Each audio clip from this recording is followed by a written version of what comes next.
محور مشير. عملت عملية تجميل وشكلها اتغير 180 درجة، وكل ده علشان تبقى شبه سواقين الميكروباص. سمية الخشاب قلبت الدنيا بسبب النيو لوك الجديد، والجمهور بعد ما اتريق عليها قالت أنا بحب اختلاف الآراء. يا ترى ليه غيرت شكلها كده؟ وهل فعلا حابة تبقى شبه السواقين؟ تعالوا نقول لكم ايه الحكاية. في الساعات اللي فاتت اتصدر اسم سمية الخشاب كل ترندات السوشيال ميديا، وده حصل بعد ما انتشرت صور ليها من كواليس مسلسلها الجديد اللي هيتعرض في رمضان 2024. الكل كان مستني يشوفها علشان يعرف العمل اللي هتقدمه بعد غياب لسنين طويلة عن الساحة الفنية، لكن كانت الصدمة إن شكلها اتغير 180 درجة، وفي الأول الجمهور معرفهاش.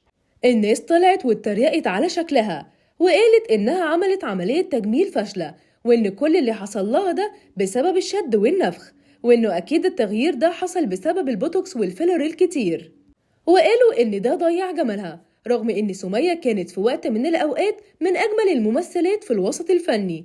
الناس سابت المسلسل والإعلان وركزت مع شكلها اللي ظهرت بيه، ولما عرفوا إن المسلسل اسمه 100 راجل وإنه بيدور حوالين إن سمية سواقة ميكروباص، سابوا الانتقاد ده ومسكوا في انتقاد تاني خالص، وقالوا إن اللي هي عاملاه ده ما يمتش بالصلة لسواقين الميكروباص الشقيانين، وإزاي هتطلع بالدور ده وهي حاطة مكياج كامل، وإنه كان المفروض تحضر كويس للدور قبل ما ده يحصل.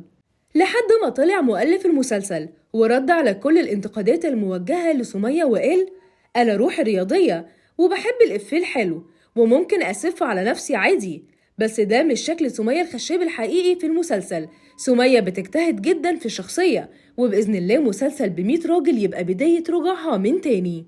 أما عن سمية ففضلت ملتزمة الصمت، وكل اللي هي عملته إنها أعادت نشر البوست اللي كتب المؤلف، لكن الصورة فضلت ترند والكل فضل محتار لما هو شكلها مش كده في المسلسل، أمال ليه ظهرت بالشكل ده؟ وهل فعلا دي عملية تجميل؟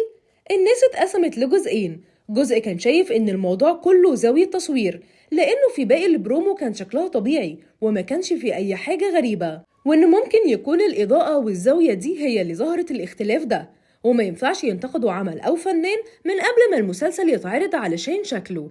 وناس تانية توقعوا فشل المسلسل من قبل ما يتعرض أساساً، وكل ده علشان شايفين إنه سمية ما استعدتش للدور وطلع بشكل مش شكل سواقين الميكروباص، وبكده الحبكة الدرامية هيكون فيها مشكلة.